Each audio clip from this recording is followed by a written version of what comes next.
Halo, selamat pagi anak-anak ibu. Jumpa lagi bersama Ibu Ses dalam pelajaran bahasa Indonesia. Apa kabarnya hari ini? Ya, semoga tetap semangat meskipun masih belajar dari rumah. Hari ini kita akan mempelajari bab terakhir, yaitu tentang novel. Novel adalah sebuah kata yang tidak asing lagi di telinga kalian. Mungkin ada beberapa di antara anak-anak ibu yang hobi sekali membaca novel. Namun apa itu novel dan apa saja unsur yang membangun cerita di dalam novel itu? Nah, yang pertama ibu akan jelaskan arti novel.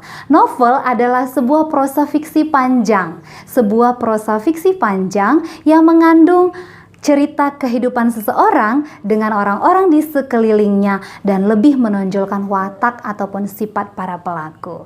Novel dibangun atas beberapa unsur. Yang pertama adalah tema. Nah, tema ini dasar sebuah cerita. Apapun ceritanya, kalau tidak ada dasar, maka cerita itu tidak akan jadi. Kalau tidak ada tema, cerita itu tidak akan bisa jadi menjadi sebuah novel. Ibarat sebuah bangunan ya. Bangunan itu bisa jadi kalau ada fondasinya. Nah, begitu juga dengan tema.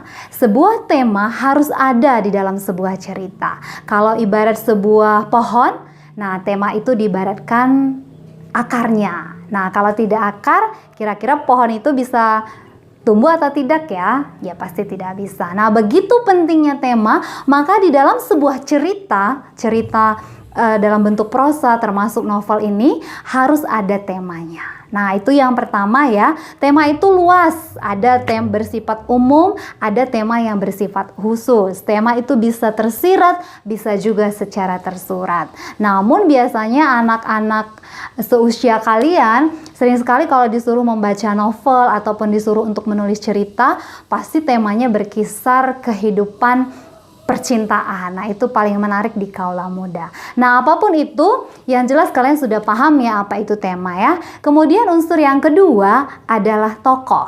Di dalam sebuah cerita, termasuk novel ini ya, pasti ada tokohnya. Karena memang novel ini mengisahkan kehidupan seseorang dengan orang-orang di sekelilingnya. Nah, tokoh itu ada tokoh yang baik, ada tokoh yang jahat. Itu biasanya kita temui di dalam cerita kehidupan. Begitu juga di kehidupan nyata pasti ada tokoh baik, ada tokoh jahat gitu ya. Ada tokoh protagonis, ada tokoh antagonis. Nah, di setiap pemerannya ini, di setiap tokoh ini pasti ada penokohannya ataupun watak, karakter ataupun sifatnya. Nah, kalau kita perhatikan di setiap novel pasti ada tokoh kemudian diikuti dengan wataknya, apakah perwatakannya baik ataupun jahat. Nah, inilah yang akan diceritakan di dalam novel itu. Kemudian unsur berikutnya adalah alur. Nah, alur ini sama dengan plot ya, bahasa lainnya sama dengan plot ataupun kita sebut dengan jalinan cerita. Nah, jalinan cerita ini ada 3 bagian nih. Yang pertama, permulaan, kemudian tengah dan akhir. Nah, ada itu alur maju, ada alur mundur, ada campuran. Alur mundur itu sering disebut dengan flashback atau sorot balik.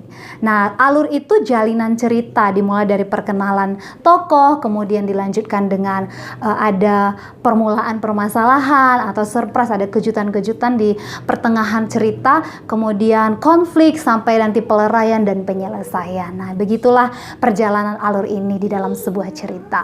Kemudian unsur berikutnya adalah latar ataupun setting. Nah, latar ini kita bagi atas 3 ya anak-anak ibu. Yang pertama latar waktu. Waktu itu berbicara tentang hari, jam, kemudian tanggal. Nah, itu dia. Ada juga latar yang bercerita tentang tempat. Nah, di mana kira-kira kejadian itu. Nah, itu tempat ya. Kemudian ada latar sosial. Nah, ini bisa dihubungkan dengan latar suasana. Bagaimanakah sosial dan suasana dalam cerita itu. Nah, itulah kira-kira penjelasan tentang latar. Kemudian unsur berikutnya adalah sudut pandang atau sering disebut dengan point of view. Nah, itu artinya posisi pengarang itu di mana di dalam sebuah cerita itu.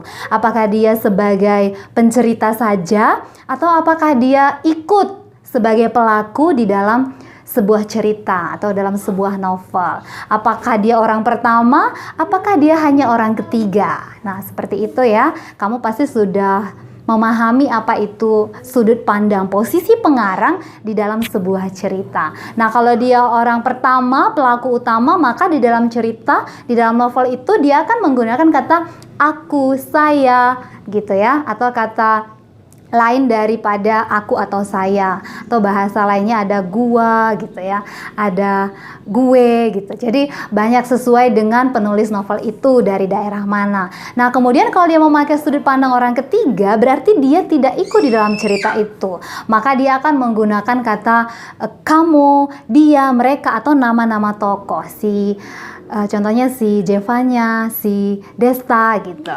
Kemudian ada lagi unsur berikutnya adalah amanat. Nah, amanat itu adalah pesan di dalam sebuah cerita. Di dalam novel itu, mau sepanjang apapun novel itu atau sependek apapun novel itu, pasti ada pesannya, pasti ada amanat yang mau disampaikan dalam cerita itu.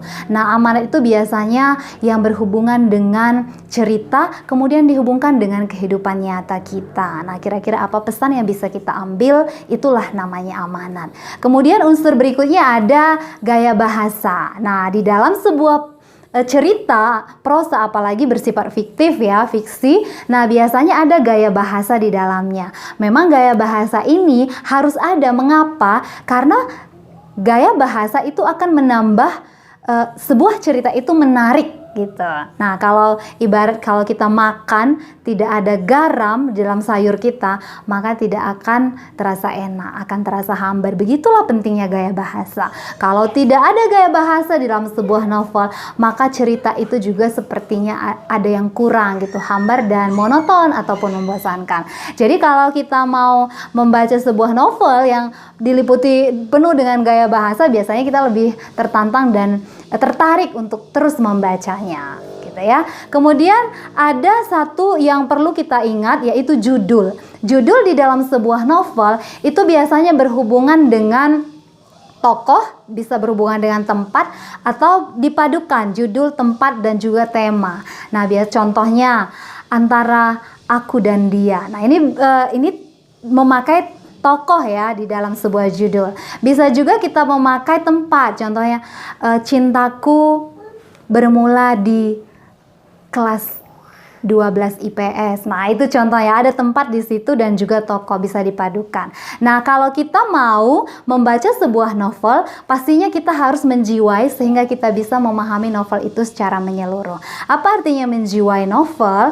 Kita masuk di dalam cerita itu seolah-olah kita ada di dalam cerita itu. Nah, itu dulu penjelasan singkat dari Ibu. Semoga kalian bisa memahami dan menganalisis novel lebih dalam lagi dengan membaca buku yang ada pada kalian. Oke, tetap semangat belajar dan sampai jumpa.